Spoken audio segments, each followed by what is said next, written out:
is now live. We're live. And that brings us to... Uh-oh. Uh-oh? No, I didn't know where my kazoo was. There was nearly a kazoo emergency. Ready to go? Good. Hey, let's do it. Isn't that my job? Yep. This is the Techno Buffet podcast, episode number 606, recorded Thursday, October 27th, 2022, in 5, 4, 3, 2, and 1.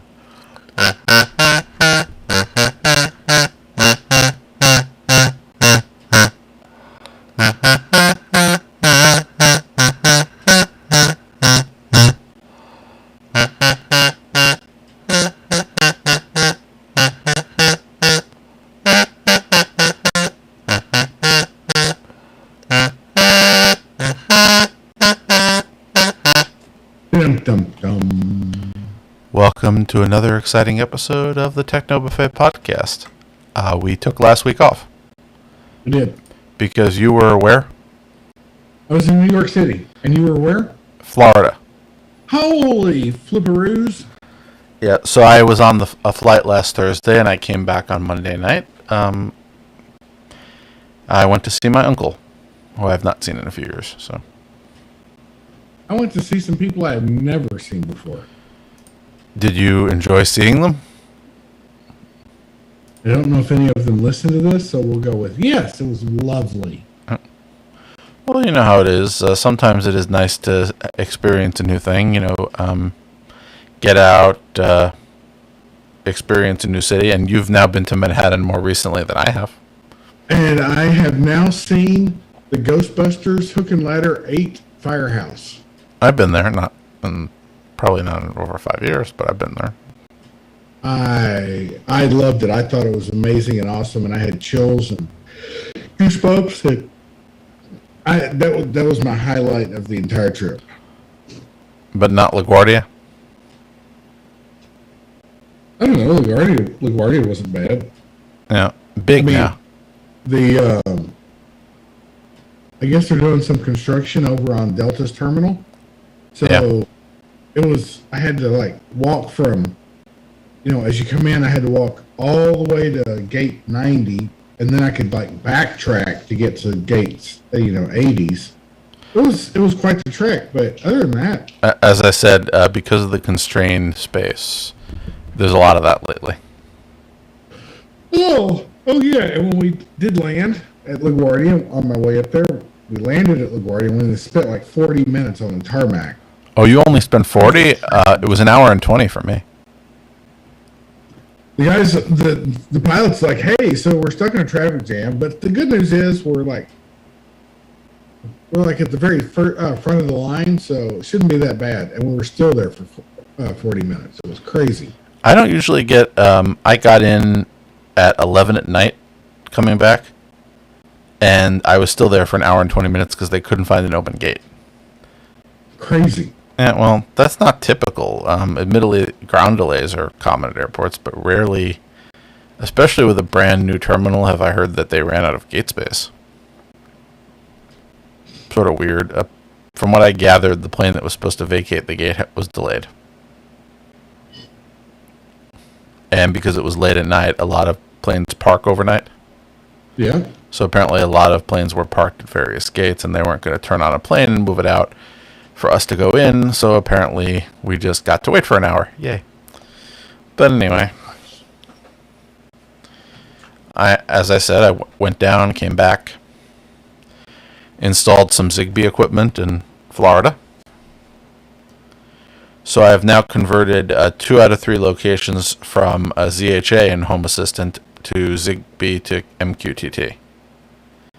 And the third one, which is my biggest location, my home, I have all the equipment here, but I have the most devices here, so that seems like a weekend project. Cool. Well, going around and to all the doors, resetting, finding the pairing and unpairing instructions for every device. And since I have that dual use Zigbee Z-Wave adapter, I'm also going to take the opportunity and separate out my Z-Wave into its own USB stick, so more flexibility. I like flexibility. I like it too. Yep, but a lot of interesting things that I was able to do, so played with Bluetooth proxies, did a few other things while I was there. And just before the show, I was in the process of installing a Google TV. Ooh. That sounds like fun. Not really, because it's not for me. Oh. Yeah, that sounds like less fun. Well, my parents live nearby, as I've mentioned before, when they're in New York, since they're retired most of the time to Florida, but whenever they are in New York, they still have an apartment in this neighborhood. So I was over there trying, you know how flat panel televisions were really heavy in the past and now they're much lighter? Yep. I convinced them to start replacing their really heavy old flat screens that they got very early in the flat screening process with current ones. So these were the those like really overbuilt mounts that could hold. I think I saw that this one can hold 175 pounds. Yeah. The new television is nowhere near 175 pounds. Well, that's good. Yeah, but getting down the old one was a bit of a pain. I finally got that down and then realized that it used different screws. So I also had to get back over here for this recording, so I just ran back in the 5 minutes before the program, ordered some overnight screws from Amazon. Apparently this must be a common problem because you can actually get a screws for TV mount assortment pack on Amazon. Right. Well, I figured, let's say I go to the hardware store.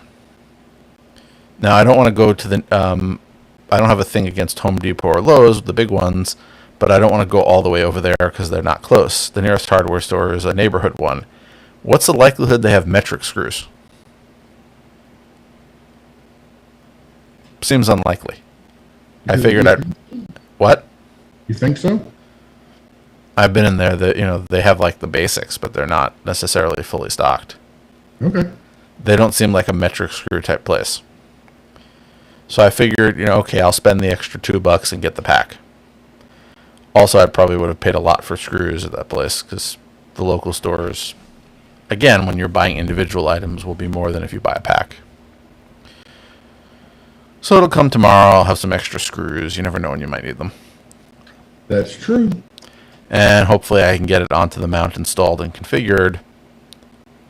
And that'll be nice. And now I have to figure out what to do with that really heavy old television that they used to have.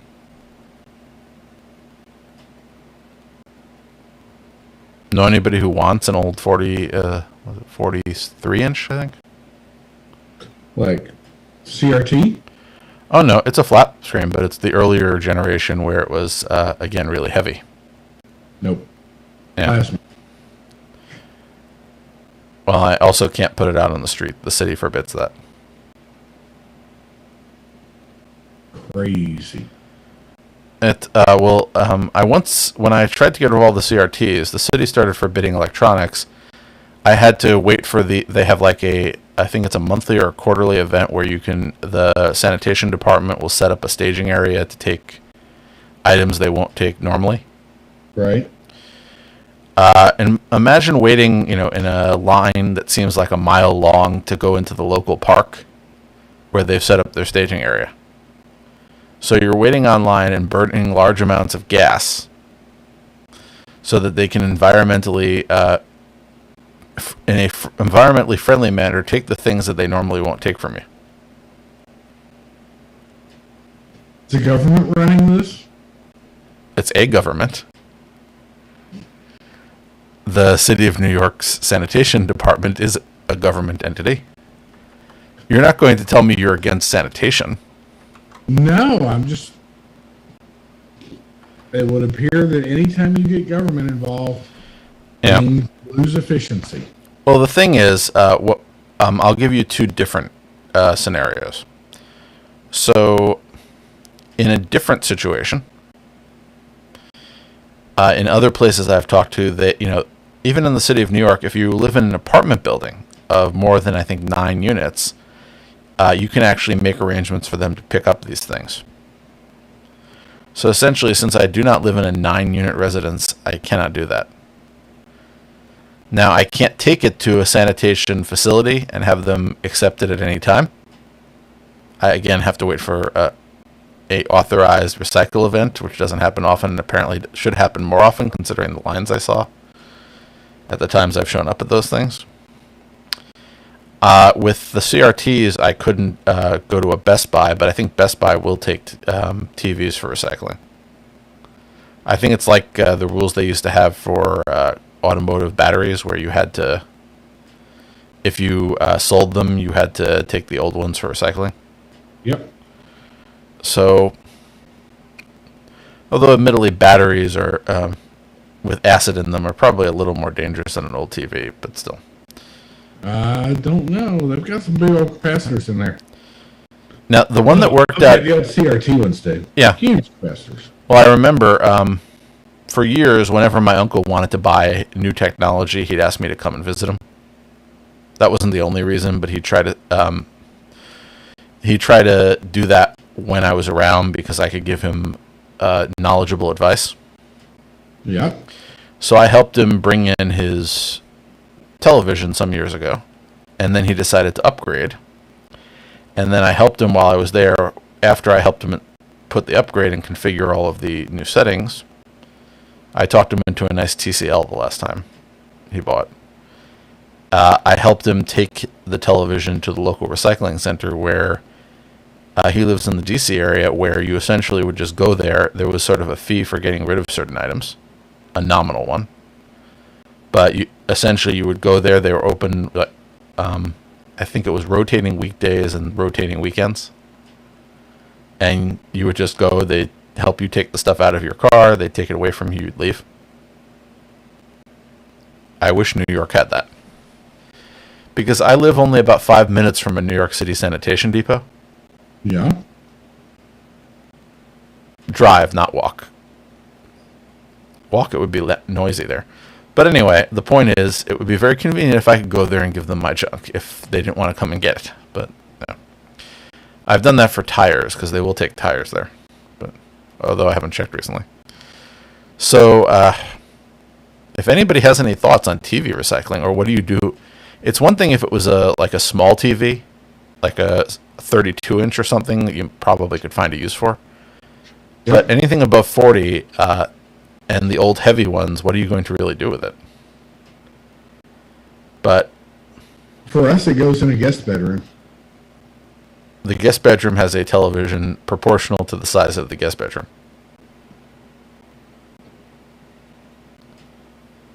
It has I think it's a 37 that used to be in a different bedroom. But either way, it's too, I don't know what I'm going to do with it. It's just too big to casually put somewhere. And I have to buy a stand for it because who knows where the original stand was. Yep. After a decade. It's not like I kept it somewhere. And I'm almost positive it's been a long time. I probably helped install that television. Or installed it. I can't even remember. But the point is, it's sort of this interesting thing. What do you do if you want to see if you can find a good home for something, but it is an item that is inconvenient in the current age? Either way, I'm excited to get them a Google TV. It's actually the first one that any immediate member of my family has gotten. Wow. Well, they have some Rokus, but this is the first time they've had a TV that has built-in Google TV. Cool. We'll see how it works out. I just have the extra fun that because I have connections into their apartment, I could do that thing where I turn it into a cast speaker remotely. Right. I'm sure they'll love that. Are you going to try and haunt them? Haunt? Yes. That sounds a bit malicious. Admittedly, we are getting into the season where haunting is considered appropriate by some people. Sure, but so cool. Well, I I'm wasn't sure thinking they of would haunting. find it funny. I wasn't thinking of haunting. Heart attacks. I was not thinking of haunting. Oh. I was thinking more in the notification category, but yeah. We'll see. Anyway, so that's that. And I, again, have more projects to do. But since we have 2 weeks worth of things to get to, we have a slightly longer list than we often do, which is good because sometimes we have a really short list, even for a week. Yep. So a few things. There are 2 companies that are now certified in the Works with Home Assistant category. One of them is Jasco. Jasco does Z-Wave devices. They also do Zigbee devices? Do they? I know they do Z-Wave. But do they also do Zigbee? They do, because I know I have a couple of Jasco switches that are outlets that I'm not happy with. So I went to check if they have Z-Wave firmware, and they're not. And then I figured out why. Because they're not Zigbee, or they're not. They do not have Z-Wave firmware because they are not Z-Wave outlets. They are Zigbee. Yeah. So, Apparently they do Wi-Fi, Zigbee, and Z-Wave. I bought one Z-Wave thing from them some years ago. But this is specifically, this is their Z-Wave integration. And they apparently were the first company to provide firmware files for all their devices for the Z-Wave JS firmware update server. nice. So again, have to appreciate that. The other company that joined up with the Works with Home Assistant program was Ultralock, another Z-Wave one. So they are a Z-Wave, Works with Z-Wave with Home Assistant partner. And essentially they're going to make sure that their locks work with Home Assistant. And I was looking at the pictures of their locks. They look interesting. Why? Well, I have one. I have a Z-Wave lock that I pulled the control board out of and swapped it for the Zigbee board Right. because I was having trouble. I have a quick set deadbolt. So on one of my doors, which has both a lock on the knob and a deadbolt, the deadbolt has a keypad, and it still has the original key override, so I can still open it up with a key, which is what I wanted. But this, again, just the style of it looks very distinctive. Cool. I think. I don't know if I want a lock that looks distinctive. Yeah, I thought that even though quick set is not necessarily my favorite thing, it sort of blends in with what I have. Yep. Well, we'll see. I'm very reluctant about smart locks because I'm always afraid someone's going to unlock my door. So a few other things. The Google Home web app has been rolling out to view live Nest camera feeds. Well, that's interesting. Well, hopefully they'll add additional ones. As in not just for Nest. So right now it supports the Nest video products. Again, hopefully it'll support other ones, but it is nice to know you can now essentially do all the things that you had to do on your phone on an actual web dashboard, which is an ask for a lot of people. It is. Then, of course, we move on to my former camera company that I dumped, if you remember, for various behaviors that I did not like. Wise has a new outdoor camera. An outdoor camera.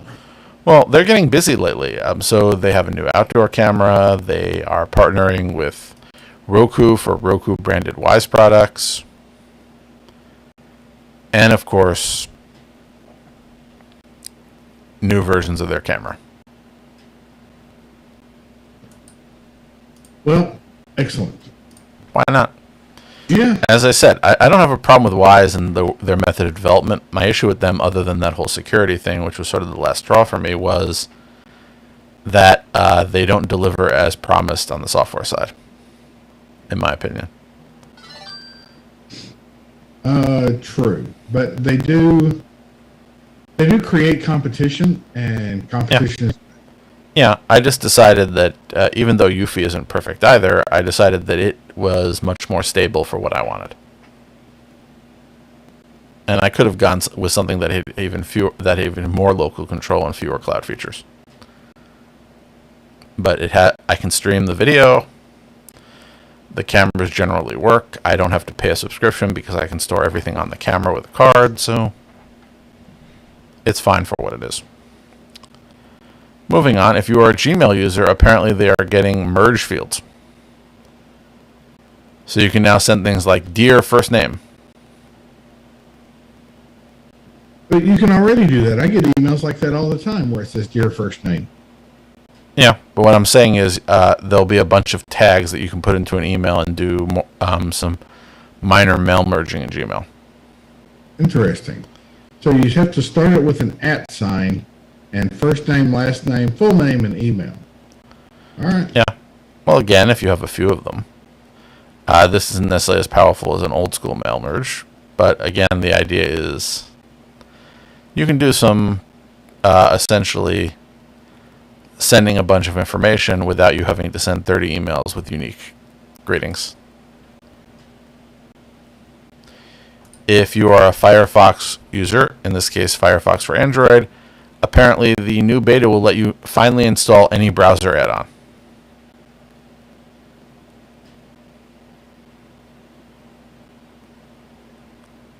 That's kind of neat, I think, right? Unfortunately, you also have this workaround because you have to create a custom collection of your preferred add-ons on the Firefox add-on website, and then you can install the collection. You can't directly install singular ones. Huh. That's interesting. Although, admittedly, I've considered setting up a collection just because then when I install a new Firefox thing, I can sort of have this default list of what I actually do. But most of the time things sync, but it's always nice to actually have a canonical version. Really? Why not? Because whenever I install a new Firefox, it installs all the... Yeah, my problem is sometimes, for some reason, the extensions do not always sync. Also, it would be nice to sort of have a place where I have a list of all the ones that I do without me, that I can modify and curate. You know, share with other people. Cool. Moving on, apparently there are rumors that the Chromecast audio will be making a comeback. Why? Why not? Because... I don't know, because I don't... What? Well, I think the way that they did the Chromecast audio originally was not necessarily the best. But the idea of having a device that can link into your stereo system, I still think is a good one. So you want to make it so your stereo system can play music, and your stereo is probably better than any speaker. The problem with the Chromecast audio was always that it was essentially output only. What if you wanted your stereo system in your house to act like a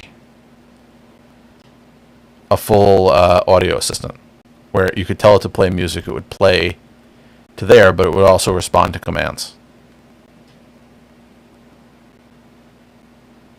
So I'm really hoping this is like a Nest Mini with a speaker output that can go directly into an entire stereo. All right. I think that would be useful for people who have stereos. There are still people who still have stereos and don't just have sound bars. You say so. I know they exist. I've never seen one. Have you ever heard one? A soundbar? Yes. No, I People meant that have real speakers? No. I have real speakers. Well, I've never heard of you. Okay. We've been talking continuously for, 12 years? Don't confuse me with the facts, mister. Okay, I do actually have a full stereo. Mm-hmm. only in one place, but that's what I use when I want to enjoy my surround sound. Hear things behind my couch. And I don't have that big a room, so it isn't a gigantic stereo, but I do have a small one. Moving along, Google is deprecating the Widevine CDM for their Chrome and Chromium-based browsers, and that was essentially the one that was doing DRM for various streaming services. Right. So it is being deprecated. There is a new one that would enable that, so hopefully you've been updating your browser. Always. Right? No, I was talking to somebody who said that they don't update things until they break. Which I understand that. If it's working, why update it? But I always set aside some time to upgrade even if things aren't broken, because I don't want to fall too far behind, so when something finally breaks, I have to jump so many versions that it's hard. Right. It's the same thing as cleaning your bathroom. Another task that I don't necessarily always enjoy. If you don't clean... I'm surprised you don't enjoy cleaning my bathroom. I don't enjoy cleaning my bathroom. I was talking about my bathroom. So cleaning one's bathroom. It is not necessarily a task that most people enjoy. True. However, it is a necessary evil. True. Because otherwise, you end up with mold, mildew, and other disgusting things that you don't want to deal with. I've heard that theory, but I ain't never seen it happen. I did. Does your bathroom have a window? No. Okay, mine does not have a window either, so there's no ventilation to the outside is somewhat limited. Therefore, I do need to. Things can grow in it because it can get moist. The other reason I have a sensor in there to tell me when the humidity is high. Although I really regret that I didn't put a smart switch connected to the exhaust fan to turn it on when it detects that, but different problem. I told you I did that in my master bathroom, right? I was going to do it, but I ran out of smart switches when the electrician was here, and I hate going. I think I've said I hate going into these really shallow boxes where I really have to cram the wires in there. So a Sonos, or not a Sonos, a Sonoff? Yeah. What are they called? The mini L's or the mini relays? Yeah. Would not be a good option for you. Not with this type of wiring, no. But if I ever find a good electrician, I would gladly pay them to do the thing I don't want to do. But as I said, I know how to do it. I hate doing it. And I'd rather pay somebody who's done it so many times that they're good at it. And if they have a problem, I don't have to deal with it. They are rapidly turning into my favorite smart switch, at least for on-off. They don't do dimming, but for on-off, yep. Well, I have some plans coming up. I found a smart switch that I like the feel of the switch. Well, I think it's because of the fact that they're actually push button as opposed to more of a toggle. Yep. And that's a hard thing to sort of represent the toggling. It is doable, though. I've seen some better implementations. But I have a dream of someday finding that electrician and getting all of my electrical needs met. Yep. Unfortunately, hard to find one. Not that I've looked that aggressively, but I'm worried about ones that I can at least get some reference from. I worry about calling up random people in the phone book. Probably a good thing to worry about. Well, I'm referring to random electricians. I'd like somebody who at least I know somebody or they got reviews from somebody. We'll see. Moving along, apparently there are some interesting things in the Android 13 QPR1 beta. Things like essentially clear calling. Clear calling? Yeah, that's the one where it essentially reduces background noise during calls. That's crazy talk. Yep. Some adjustments for the battery share feature, and I have no plans to ever use the battery share feature, but you never know. Why would you share your battery? Well, it's charge other devices by pasting them on the back of your device. So it's reverse wireless charging. That's crazy. I think so. not my thing. But I can understand if you. Well, sometimes, like imagine your watch is getting a little low, right? Yeah, but I'm just saying I am not necessarily the person to to lose the battery power in my phone by giving it to another device. Sure. But I'm sure there's somebody who fits into that description, or else they wouldn't have built it. Apparently, there's new folder animation, a note-taking button. Sounds nice. And some other stuff, too. But wait, there's more. I have a review here of the SwitchBot Blind Tilt. And there was a video review that I have yet to watch from that recommendation I gave you, the Digiblur DIY guy. I watched one by that crazy British dude. There's a crazy British dude? Yeah, or Australian. I can't tell the difference in the accents, but... you can't tell the difference between an Australian and a British person? No, I've been to both places. Okay, that's weird. It's Paul Hibbert. Paul Hibbert. I confess I can't tell the difference between the different English dialects. I recognize they're different, but I can never remember which one's which. But I definitely can tell an Australian accent. Oh well. I did watch Paul Hibbert's SwitchBot review. SwitchBot. So what did Paul Hibbert think of the SwitchBot Blind Tilt? In general, he thought it was really great. He just thought it was loud. Yeah, because I could think of a few places where this would be useful for me. I concur. And again, I really don't want to install smart blinds. It's just not worth it. But this is essentially, it'll tilt open the blinds. It'll show light. It doesn't have to fully open them. But the rod rotation seems like a good thing. Especially, I could think of at least 5 places where I really hate reaching for the blind wand. Yep. You call that a wand, don't you? Or is it a rod? I call it a rod.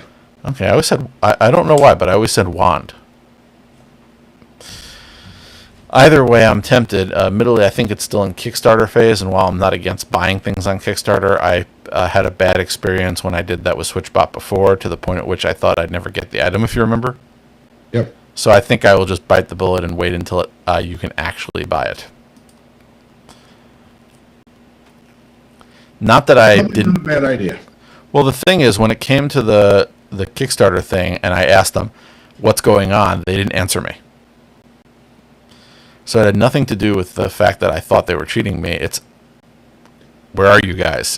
You told me that it was going to happen by this date. You've been completely radio silent, and you haven't answered when I said, are you actually shipping this thing? Anyway, you know me and my cynicism about customer service. Yep. Maybe I just have impossibly high standards, like competency.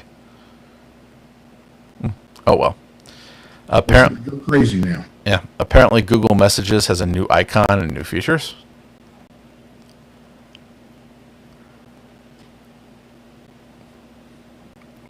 Ooh. Yeah, I never quite understood why you need integration between text messaging and YouTube, though. That's weird. Also, apparently, it will recognize phrases asking for other forms of communication and will suggest video calls through Google Meet or like links to Google Maps. So I can understand that sort of context. And also, if you're flying on United, you can now get free messaging on United flights if you have RCS enabled. Interesting. Well, I looked into it. There's actually only one person who I regularly get text messages from. Yeah? Oddly enough, my father. Oh. I send you text messages, don't I? To my voice account. Oh.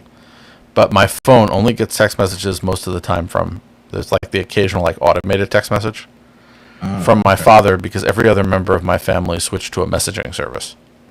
For some odd reason, he doesn't want to. Can't force him. Nope. Though I did secretly install several apps on his phone. Oh, that reminds me, I configured his phone when I last saw him to do push notifications, so I better get on that. I can now send push notifications to his phone with a noise whenever I want, and his phone is hooked into his hearing aids. I better be careful. Well, you just imagine if you have Bluetooth hearing aids, your phone is connected up to them, and a relative has the ability to send notifications with a loud dinging noise to you. I better configure that, again, very sensitively, or he'll want to hurt me. Not literally, he's not violent, but he'll express the desire to hurt me without actually doing it. Anyway, I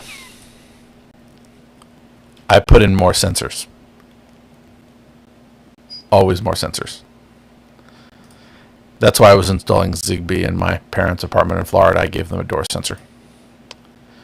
So there was an interesting article from The Verge on why Signal will not compromise on encryption.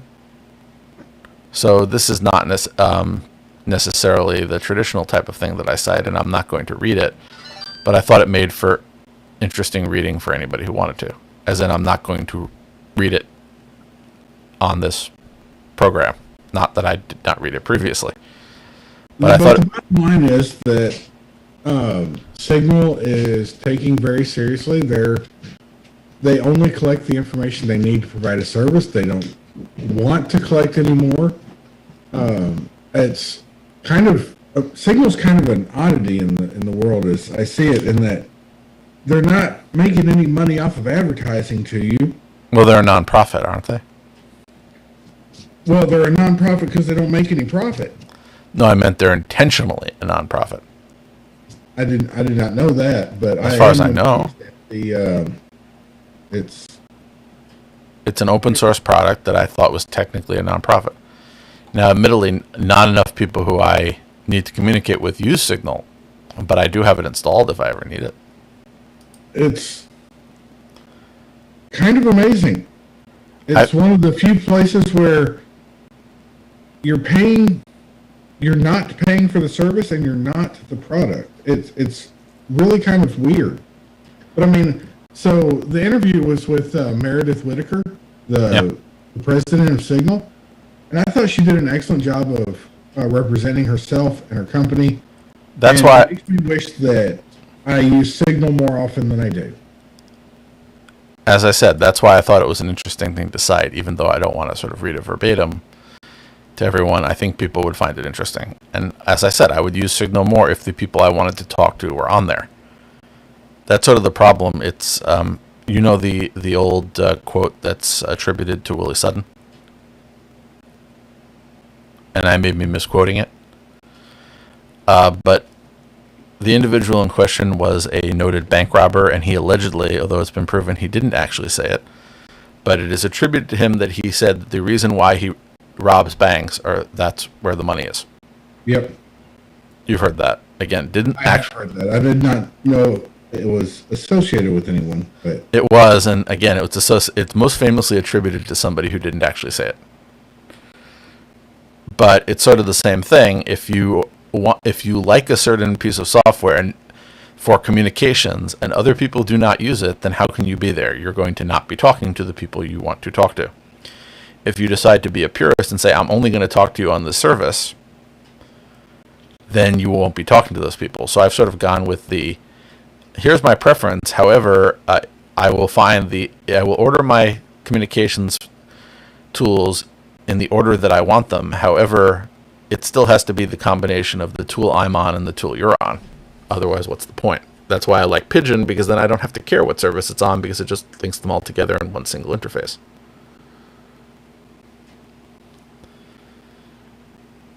Cool. Which I think supports Signal. I haven't checked recently. Yep, it supports Signal. Anyway, moving along. I knew I installed it in there at some point. Apparently, there is a new automation feature for Google Home that allows devices to trigger Google Home routines. So this isn't exciting for URI in the sense that we have this in Home Assistant right now. But if you are exclusively using Google Home automation, then this feature is rolling out. What's the feature? Device triggers. Essentially, you can a device changing state can be used as a trigger for an automation routine.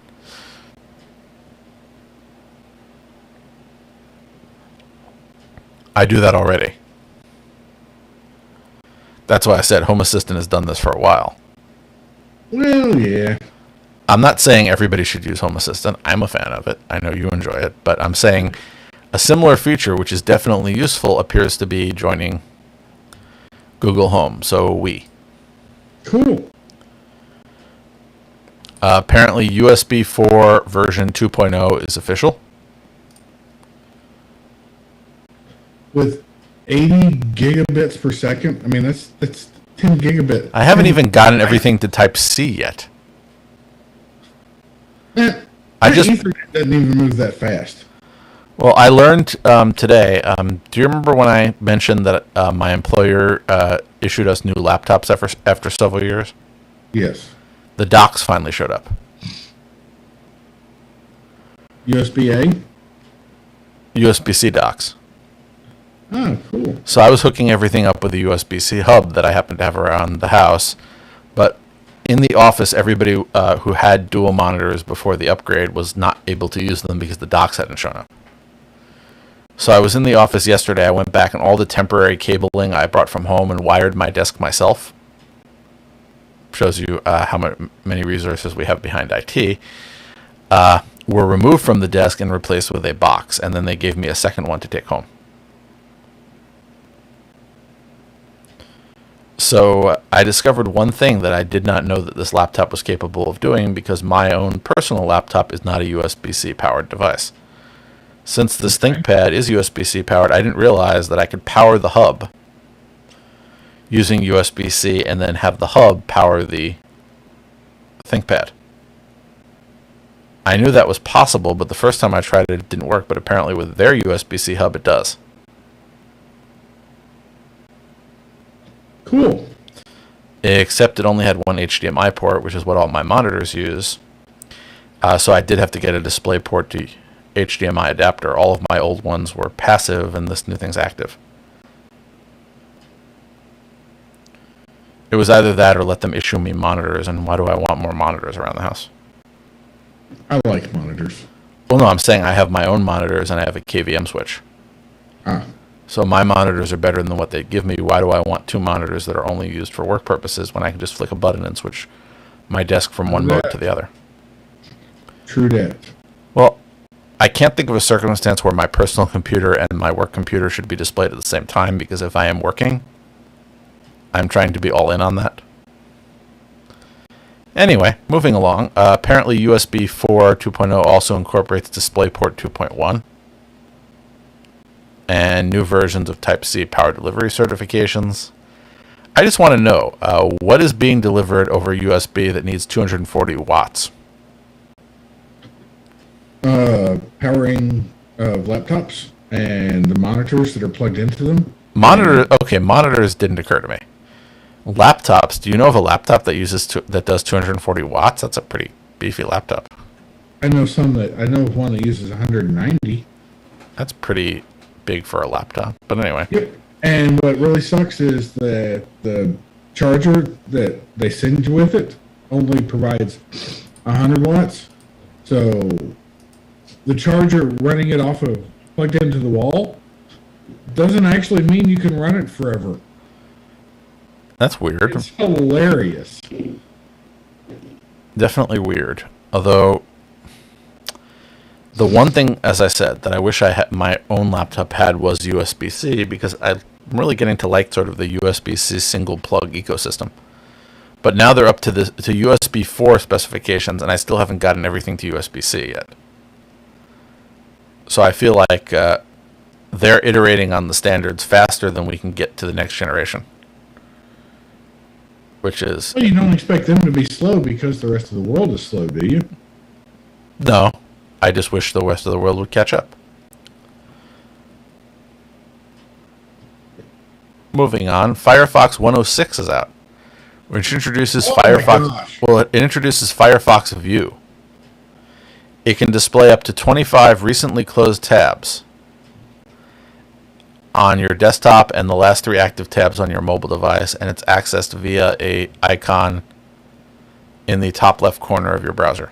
Now, I do not yet have this because I have not received this upgrade, but this would be useful because I am frequently asking for things to be stored that I don't necessarily need to be loaded into memory, but I want to be available with one click, and this actually could be helpful. It also introduces a thing called colorways, which I think makes the Chrome on the browser a lot prettier. You can like change colors and stuff a lot easier. I always appreciate those features, but I find I don't use the color features of any software very much. Well, the thing that I particularly appreciate is that it makes the address bar where you put in the address, it makes that dark, which is cool. Because like on Chrome, when you make Chrome dark, that window or that bar is still white. Yeah, well, I will give it a shot, even though I don't usually think about those features for your benefit, but I'm still on 105. I have to wait for Fedora to catch up, or if it's already catched up, I have to remember to run an update. But anyway, if you're a Google TV user, which I have a 55-inch TV to install and configure for somebody in the next 24 hours once my extra screws arrive, apparently the latest version will bring a watch list and recommendations to kids' profiles. I don't have a need for kids' profiles, but watch lists sound nice. Unfortunately, they are parent-managed watch lists. Why can't I recommend content to adults? Oh well. Actually, knowing the adults in question, namely my parents, they probably wouldn't watch it anyway.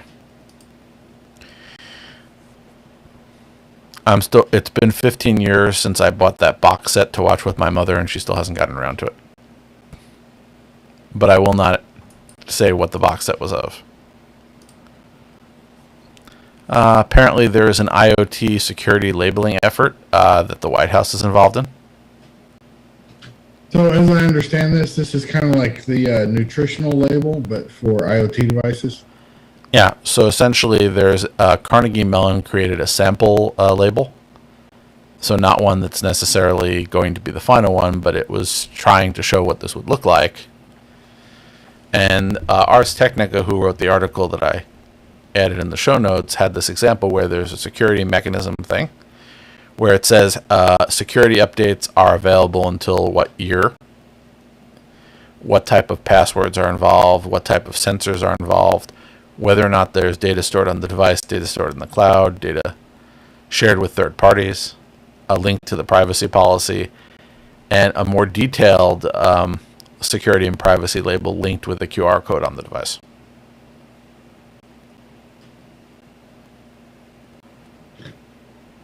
I don't know how I feel about this. I mean, I don't mind the government starting the conversation. I just worry that it's going to result in more regulations.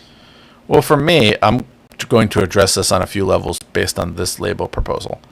I think devices saying this is how long we're going to provide security updates on the box is something manufacturers should do without being pushed by the government.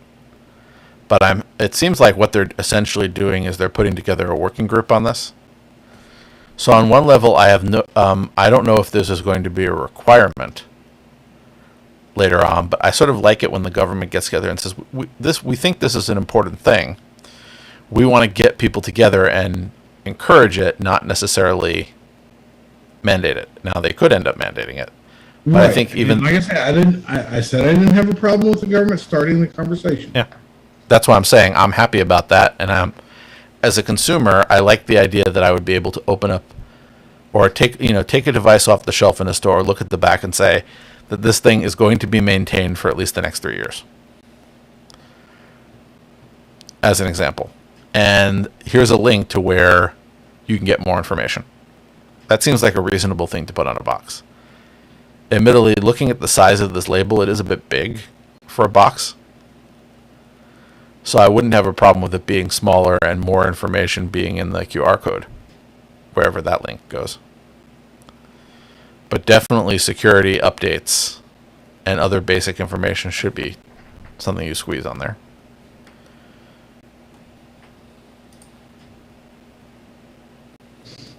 Okay. And this next one I thought would amuse you.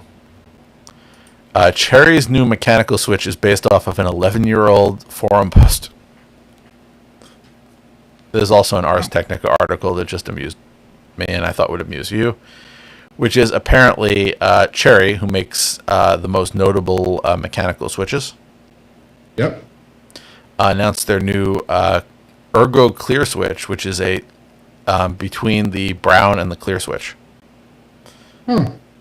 But they're saying that the idea for the Ergo Clear came from a post on a mechanical keyboard forum where a user said that the clears were too heavy, and the user decided to concoct their own switch by combining the spring of a lighter black switch with the stem of a clear one, creating a switch that was easier to press than a clear and more tactile than a brown. Neat. I like it. So as I said, I'm just amused by it. They're trolling the forums looking for good ideas. Go Cherry. Yeah. And go forum user MTL. I'm gonna have to order some of these. Well, the nice thing I like about mechanical keyboards is you can pretty much pull up all of the parts and replace them. I wouldn't necessarily dismantle a keyboard and change the switches out entirely, but there are plenty of places where you can get the base of a keyboard, you can get the switches individually, and you can get the keycaps individually, so you can build exactly what you want. And you know me and my mechanical keyboards, I'm very fond of them. Yes, me too. Yeah. Although my coworkers were annoyed, I took one of my less expensive mechanical keyboards and put it on my desk at the office. Yeah. They were a little annoyed about the noise. I'm sure they were. Well, they said, "Why are you pounding the keyboard?" I said, "I'm not. You can press the button. It sounds like that when I'm not pounding it." Anyway, I should buy them all earplugs or something. They wanted me back in the office. I increased the comfort level of my cubicle. I also have a light that I brought from home, a wrist rest because they didn't give me one of those, and a little fan. Oh. Why not? I can't control the temperature in the room. It's, central air. Might as well have a fan. Anyway, Amazon has ended support for the Kindle lending library. Oh no. But apparently a lot of people didn't notice, which probably explains why they got rid of it. That's true. But again, I just always hate when people pull the plug on a feature without telling anyone. Because these companies, they're always so eager to say, "Oh, we put in this great new feature," but they're never so eager to admit we've decided that feature didn't work. They always seem to do we turned something off with a lot less fanfare than we turned it on.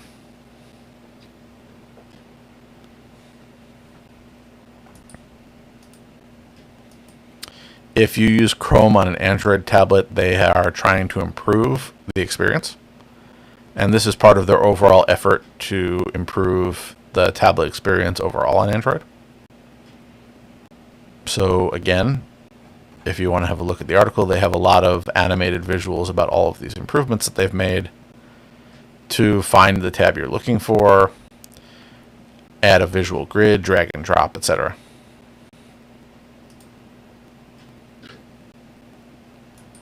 Go Google. And every time I see an article on this, I like to put it into the show notes because I want this one. The audio output switcher they added to Android, I wanted to be able to switch to cast devices, and I still have not seen that happening. They keep saying that it's been outlined in development documents, that it will come eventually, but I'm still waiting for it. Because I sit at my desk at home, because I am not going to be playing music in the office, because while I may put a fan and I may type with a keyboard that annoys my coworkers occasionally, I'm not going to blast music through the office. I think that might be a bridge too far. Right. But at home, occasionally, while I am working on a quiet task, I can put on some soft background music, which helps with my productivity. Unfortunately, since I don't want to have that running on my work computer, I have it running on my phone.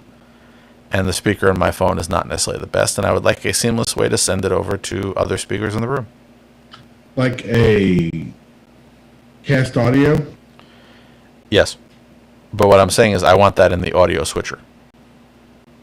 So this feature would be very useful because I could do it in the audio picker, not having to essentially do a different type of casting inside the app. Cool. Also, I don't have a Chromecast audio because they don't exist. They retired them, so I still need some sort of audio device to cast it to. Limitations. Moving along, apparently there was another update to Google Meet, the product that we talk about but none of us use. By the way, if you are listening and you use Google Meet on a regular basis, I am still looking to meet the person who does, because I never seem to find anybody who likes the thing. I use it on a regular basis, but that doesn't mean I like it. Okay, somebody who eagerly uses it on a regular basis. Yeah. I'm going to try Google Meet tomorrow, but only as a replacement for the older Duo system. If you remember, the last time I tried to use Duo on one of my Lenovo smart displays, they had introduced some sort of bug causing it to echo back through the system. So I've been meaning to try to see if they ever fixed that when they upgraded everything to the Meet icon. But apparently now Meet has an update where you can transcribe your meeting audio as a Google Doc. Neat. See, I would like that just for this program because then we could have a transcript. Yep. Although I did try that once with one conversation and discovered that some of the terms we use cannot be understood by a automated transcriber. Mostly it's the technical terms. If you're a YouTube user and you're also an Android TV user, apparently they have done a visual overhaul.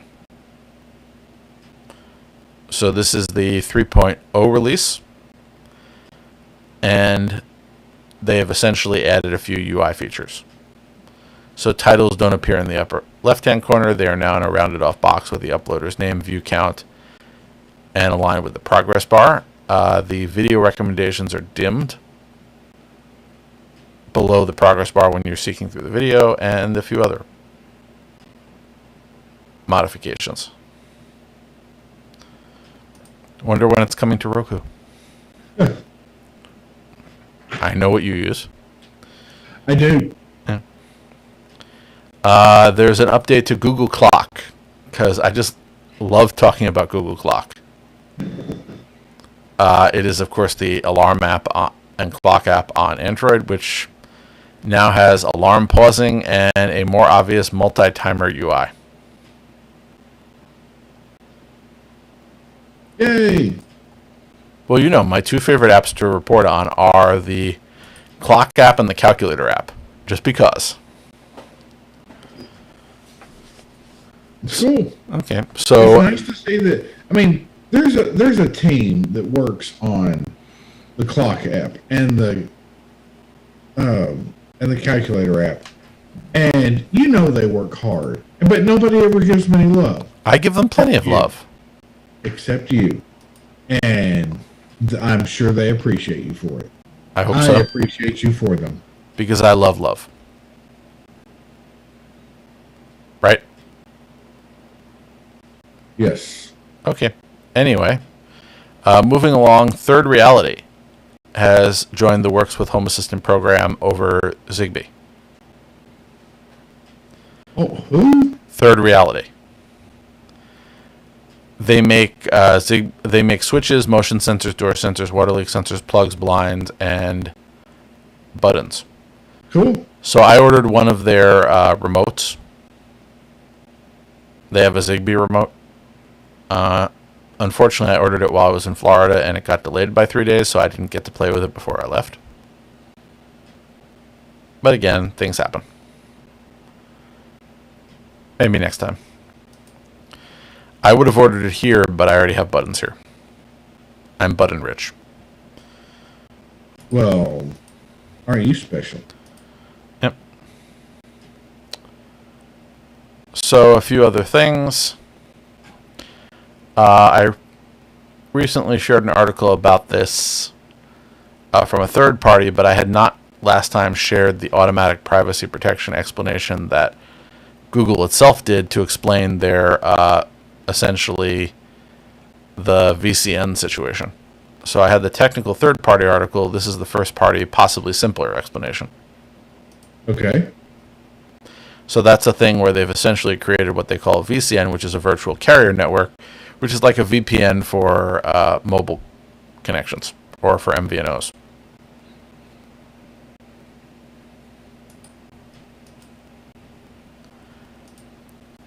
Moving on, Ars Technica reported on the Project Starline, something that I would like to have in my home, but will probably never pay for.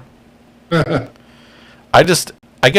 appreciate Ron Amadio at Ars Technica because his writing style just sort of matches up with my philosophy some of the time. Right. Like lines like this. Project Starline basically asked the question, what if Zoom was a giant sit-down arcade machine? It's lines like that that make me enjoy reading his writing. So the whole idea is that you have like a little booth that you sit in front of. Yep. And that inside the booth is the using various technologies, it will make the person who you're talking to over video look like they are there in sort of the 3D flesh.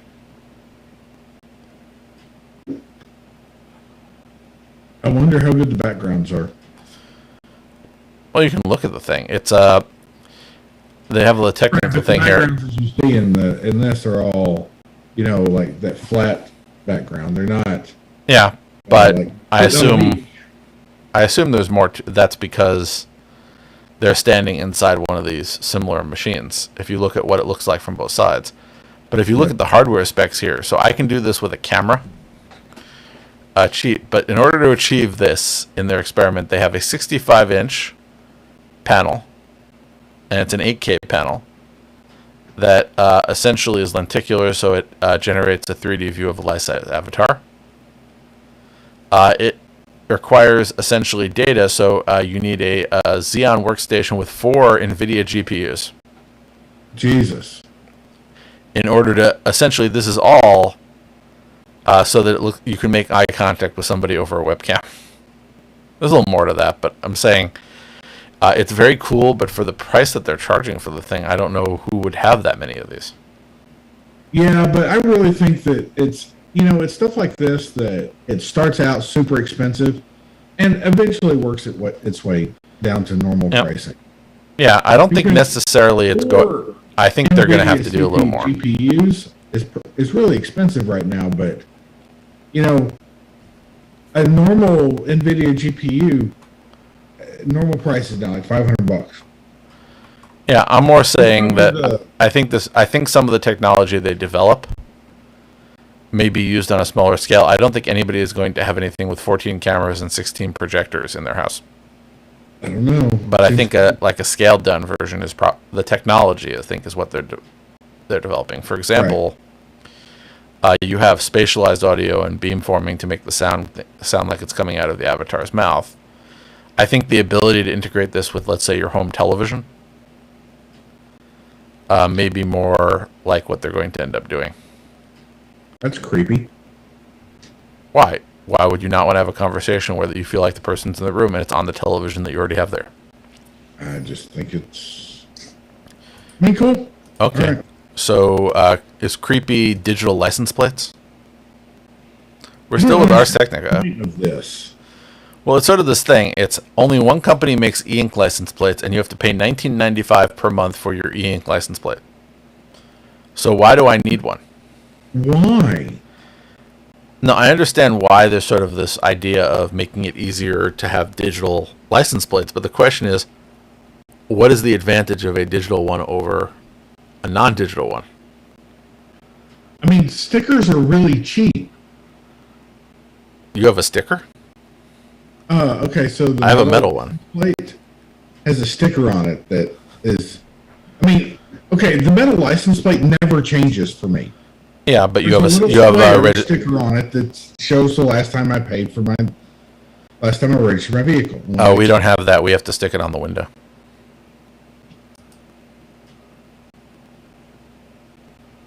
So let me get this straight. Nothing on your license plate changes? No. In fact, my license plate, I had it moved from my old car to my new car, and it's been shipping. And I'm not going to fix it because I would actually have to pay money for it to be fixed. And also, every time they want to make money, they just issue a new license plate and expect people to pay for the new one. But that's a whole other annoyance.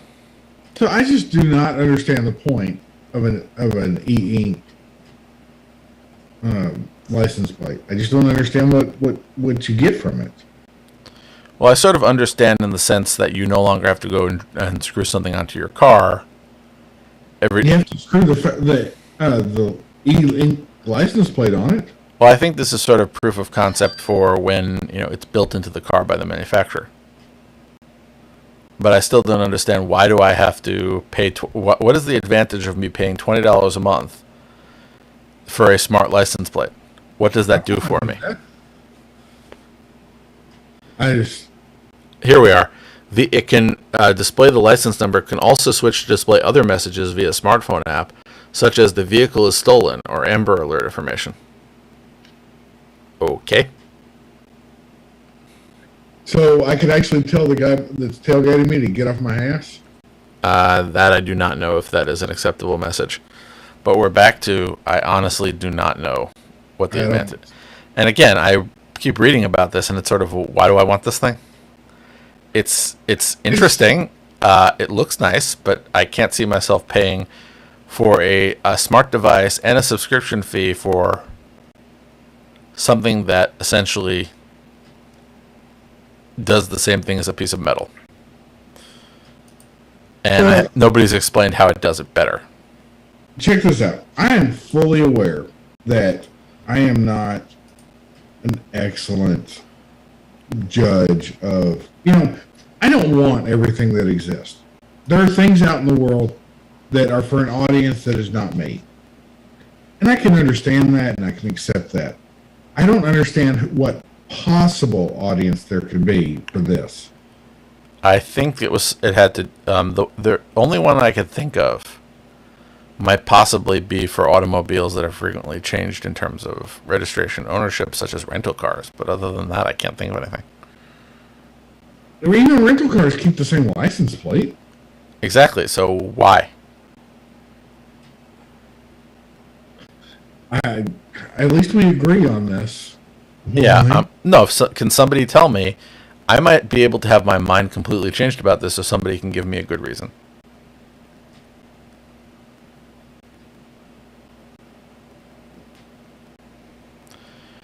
Hey, don't look at me. I'm not going to give you a good reason. Maybe somebody will write in.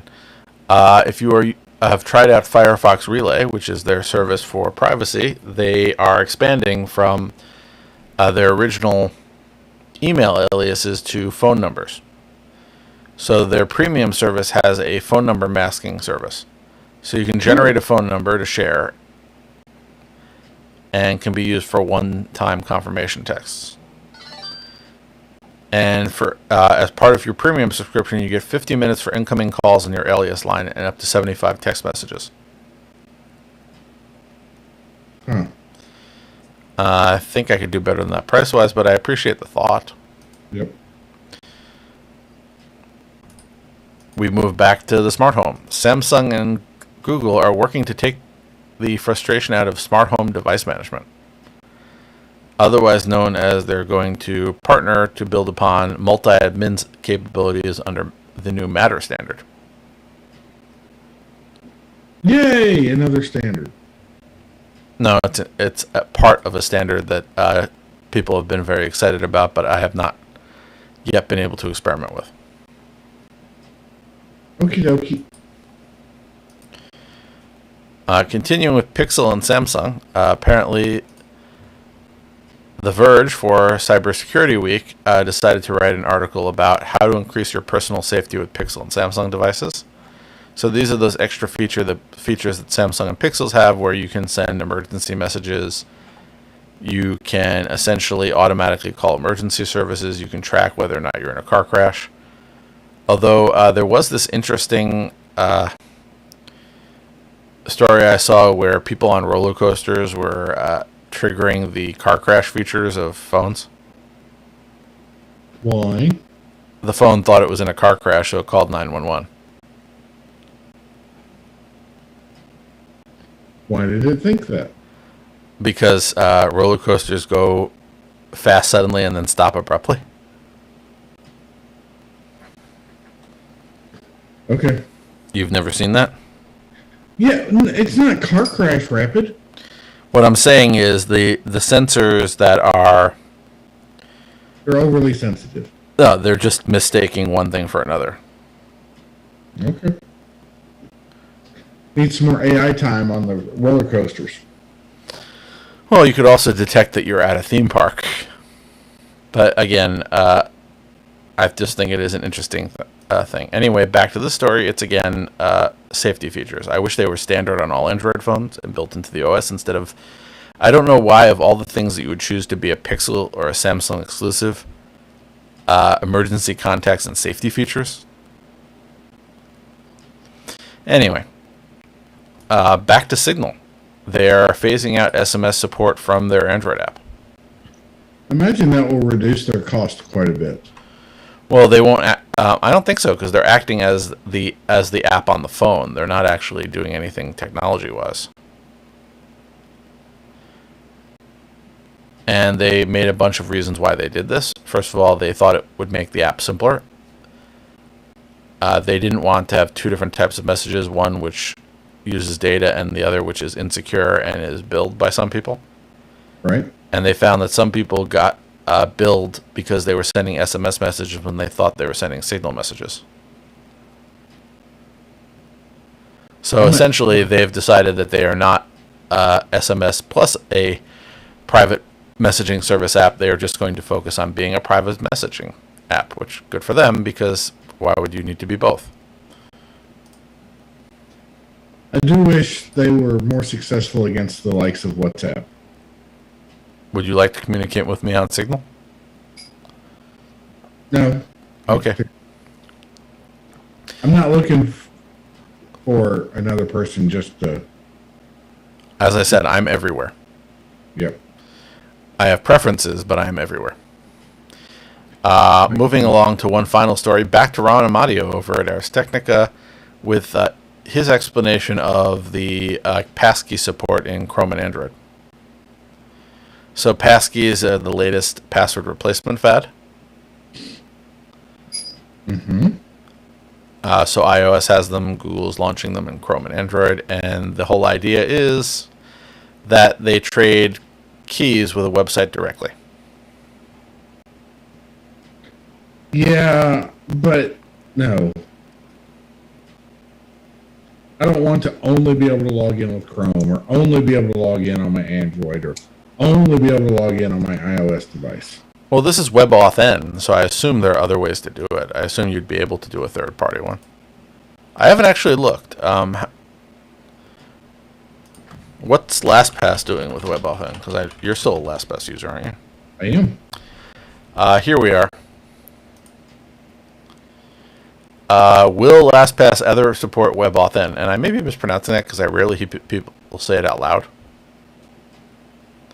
But essentially, okay, Dashlane, 1Password, Bitwarden, and Keeper support it, but apparently there are some issues in regards to the support on LastPass.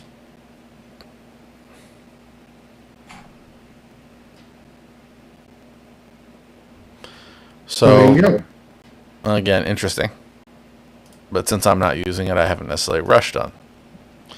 But again, apparently more and more people are trying this out because we need yet another standard. Yep.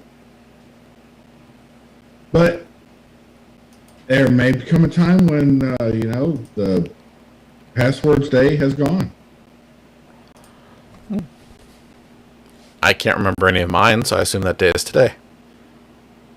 You have to remember at least one. I suppose one, but I'm saying most of my passwords I don't know. Yep. Anyway, that brings us to the end of tonight's festivities. So next week is the 3rd. Will you be here, Jerry? I hope so. Okay. The week after that, I will be out of town. Okay. That is my out of town without necessarily an ability to join this. So we'll do the 3rd, and then if you are available again, the 17th. I like it because that week is particularly busy for me. I mean, I could make it here for a little bit, but it's my 20th wedding anniversary and my daughter's birthday that week. Congratulations. Happy birthday. Happy anniversary. Thank you. I'm just wandering around for no particular reason. I have all that vacation time I didn't use all year, so I keep having to take time off. Good. Not really. You come back and you end up more stressed because they give you all the work that you didn't do when you weren't there. But, That sucks. yeah, well, I can adapt. But either way, I'm going to try to relax.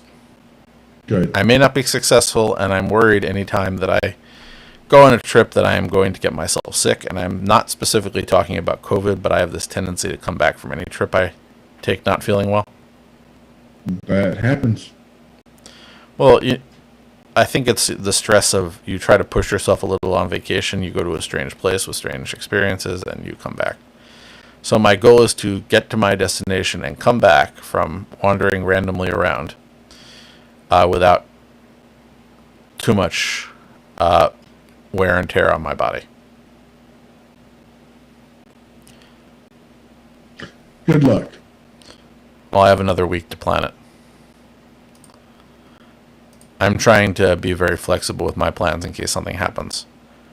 So everything I'm doing is changeable without serious financial cost to me. Or at least postponable without serious financial cost to me. So we'll see how it works out. So until next week, when we will again speak, and I'll tell you how installing that 55-inch Google TV worked out. Look forward to it. Until next time. Till next time. Bye, folks. Goodbye. Recording stopped. Recording finished. Stream off. I hear Elon took control of